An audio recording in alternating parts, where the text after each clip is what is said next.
Gabaasa kanaaf naannoo Aliin itti jiraatu argachuuf daandiiwwan baadiyyaa hedduu qaxxaamuruun qormaata darbuun dabalataanis nama ajaa'ibaa Alii jedhamu argachuun waan salphaa hin turre.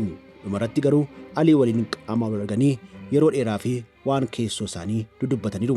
Namichi barbaadamaan Aliin of beeksisuu jalqabe. Maqaan koo Alii jedhama. Kan hin dhaladhes ta'ee guddadhee araddaa kanuma keessattidha. Maatii hundeeffadhee ijoollee horadhee ture.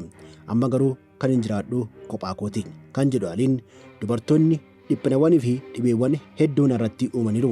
Sababii kanaanis jireenya kophummaa filadhee jireenya koo karaa kootiin jiraachuu fi murteessaa jechuun waa'ee jireenya isaa gabaabsee ibseera. Hojii guyyaa guyyaa isaa kan ta'e hojii qonnaa isaa wayita hojjetu yookiin gara ooyiruu qonnaa isaatti wayita deemu yoo argine akka qonnaan bulaa tokkootti fudhata malee waan biraa hin yaadu. Haa ta'u malee Aliin nama adda ta'edha. Alii abbaa dandeettii hin baratamne yoo ta'u dhala namaa hundarraa adda kan isa taasisu immoo yeroo gara fuulduraa hubachuu danda'u isaati. Kennaan uumamaa yookiin dandeettiin isaa kun garuu kaan irratti haamilee ajaa'ibsiifachuu fi sodaa uumeera.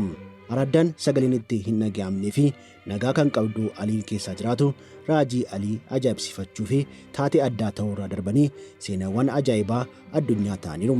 Hawaasni hedduun Aliidhaa fi kabaja guddaa kan qabu yoo ta'u Aliinis nabiyyiidha jedhanii amananii fudhataniiru. Kaan immoo dhugaa afaan isaa keessaa bahu sodaachuurraa kan ka'e Aliirraa haga danda'anitti fagaachuu fi ni carraaqu. Seenaa guutuu kana Mashaalaqaa Tube afaan Oromoo irraa ni argattu.